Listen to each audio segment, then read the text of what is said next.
What was you always imagine the biggest drugs in there are going to be heroin flying around willy-nilly. Is that true, or is it just a menagerie of everything?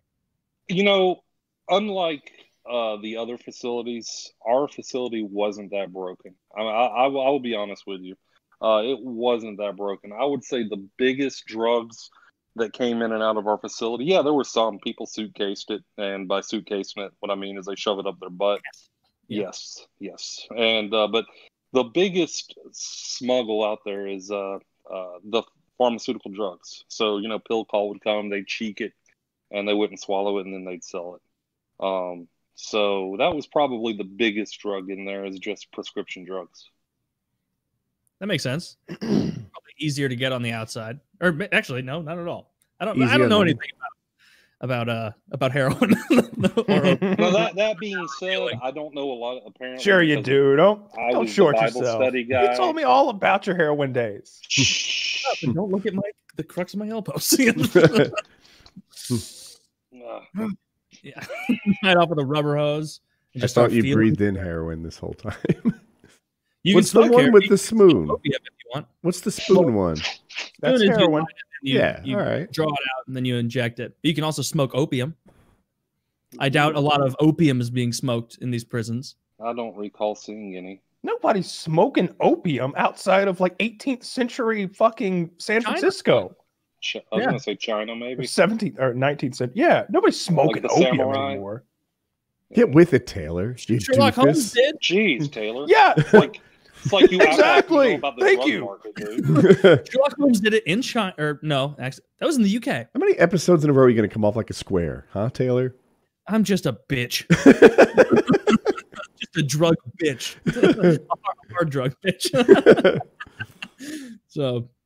Yeah, I always I like the episode when the guys were making hooch in their cell and like trying to hide it, and it wasn't like they were making like a bottle of alcohol. Hooch is like contraband alcohol that they're making using like fruit pulp that they're getting from either commissary or from their lunch trays.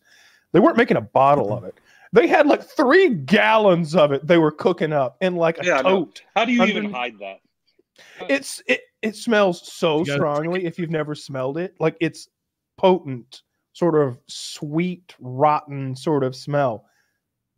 If you get anywhere near it, you smell it. It was outrageous that they thought they could hide that.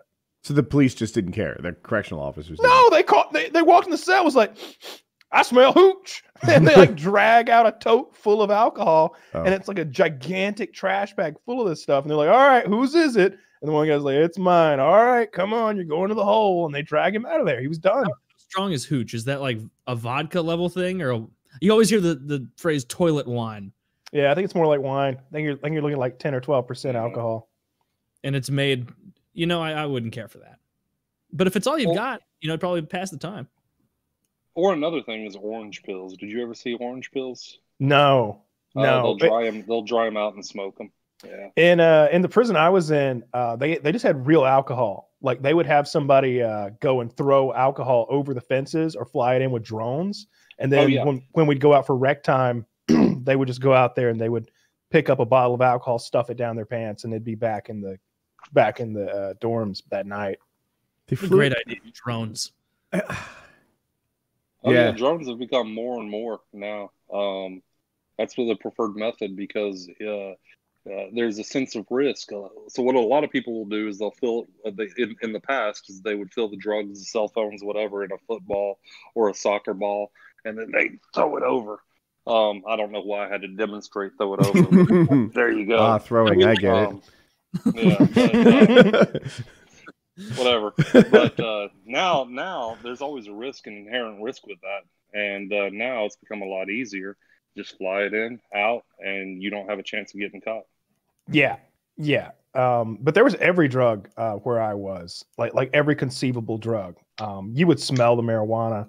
And what do they call that fucking synthetic marijuana that's always messing people up? Spice. Yeah. There would be a lot of people with spice, and but cigarettes was the main contraband item. That the guards didn't give a damn about cigarettes or tobacco in general, as long as you didn't do it right under their noses. But as soon as the guards walked like in to do a head count, like everybody that smoked went to the bathroom to light up a cigarette. Mm-hmm.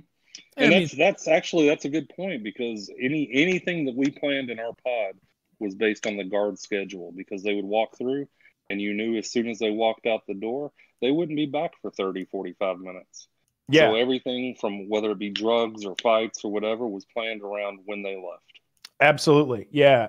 I don't remember the exact schedule, but I think they'd come through around 9 p.m. or like 9:30 p.m. And then it would be like another 3 hours before they came back through. We would have 2.5, 3 hours at a time of like no guards whatsoever at nighttime. So that's when everybody would smoke or get up to whatever else they wanted to get up to.